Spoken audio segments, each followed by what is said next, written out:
بسم الله الرحمن الرحيم. أشي نسر حديثة كان إن شاء الله تعالى. حديثي حوتم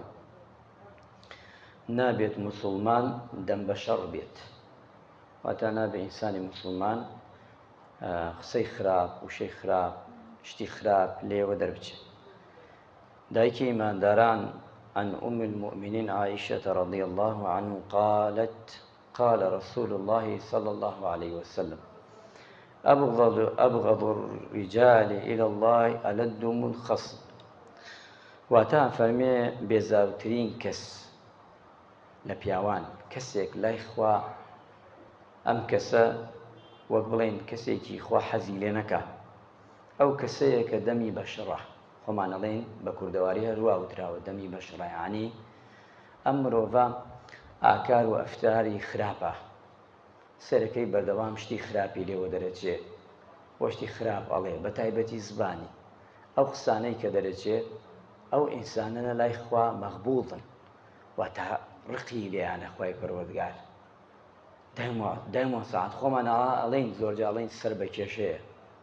دایمەوە ساعت سەری ها لە هەموو کێشەیەک ئەم مرۆڤانە خوا حەزیان لێ ناکە وەی بزان لە چینی پیاوانە چکە ڕیجال بە پیاوان هاتووە ئەبێ ئینسانی ئیماندار لەم شتانە خۆی دوور بگێ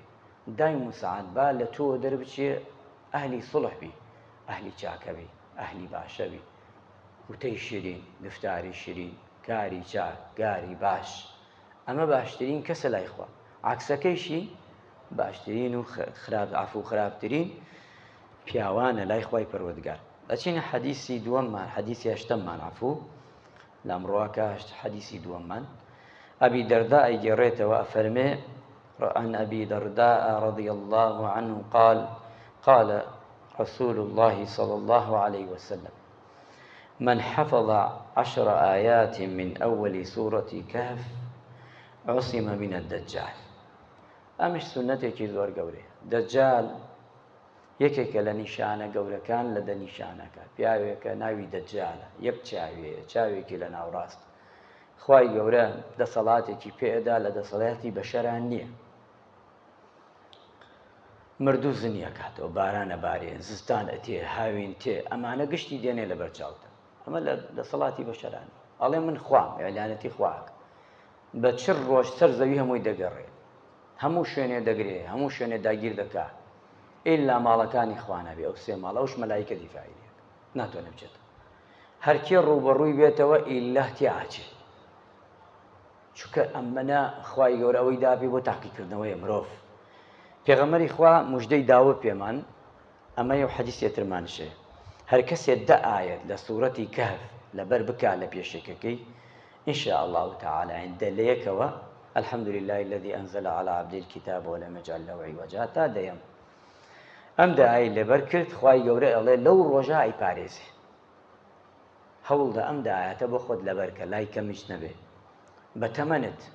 من ناڵم ئەمڕۆ بەیانی بەگشت ژیانە 10 ئایەت ئەتوانی لەبەریکی خوێنەواری چش نەبی واشواش فێر دەبی ئەتوانی خۆت فێرکەی لەبەریکە چونکە ئەمەنە فیتنەکەی گەورەیە هەووی ڕوبەڕووی بێتەوە ئیلیاتیاچی ئەڵێن زەلامێک پێغەمبەری خوا فەرمی عەلەیهی سەڵات وەسەلام شەخسێک بەخۆیان ڕاهێنێ ئەچێ ئەڵێ من ئەوە دەژن ئەوە دەجال هێژی ئەڕۆم بە ڕەوڕووی بزان چیەکە ئێستا من مناقەشەی لەگەڵات ئەڵێ کاتی ئەڕوا بۆ لای ئەبینێ تەسلیمی ئەبێ و ئەکەوێتە شوێنکەوت و کافر دەبێ تەنانەت ئەمەنە فیتنەکەی گەورەیە بەهەشت و جەهەنەمەیە خوا بەهەشت و جەهەنەمی دابی ئەڵێ من خواتانم ئەوە بەهەشت ئەوە جەهەنەم ئەتەوێ چی بکەم باران بارە وشکە وشکە باوکت زنی بکەمەوە بابا زنی کەمە چەند ساڵ مردووە ئەڵێ ئەڵێ ئەوە زنیوە بوو خوای گەورە ئەو دەسەڵاتی داوا پێی مرۆڤش لای مرۆڤ ئەم شتانە کەمە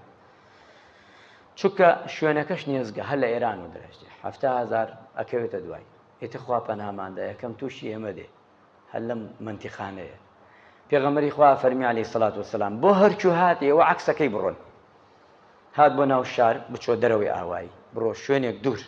بۆی تووشی نەبێت چونکە ئەو بە چ ڕۆژە پرسیاریان کرداوە چ ڕۆژە چ ڕۆژی خۆمانەیان چ ڕۆژی وتیانە ئەو چ ڕۆژە خوا خۆی زانێ هەموو دنیا دەگەڕێ زۆرینەی خەڵکی دەکەونە دوای زۆرێ لەوانش ئافرەت نەکەونە دوای خۆش باوەڕن بێئەدەبینەوە لە قسمەتانە پیاوان چەکەونە دوای بەڵام ترە بێ ئینسان وریابێ ئەمە یەکێکە لەو سونەتانە ئینسان بیکا باشە و ئەوەی ئەوەڵش باشترە ئینسان خێری لێ بکەوێ خێری لێ بعالم بدا خی گەور رحمە لێ بکە و عاقبەت خێرمان بکە و لەشمان ساڵ بکە وصلى الله على محمد وعلى آله وصحبه أجمعين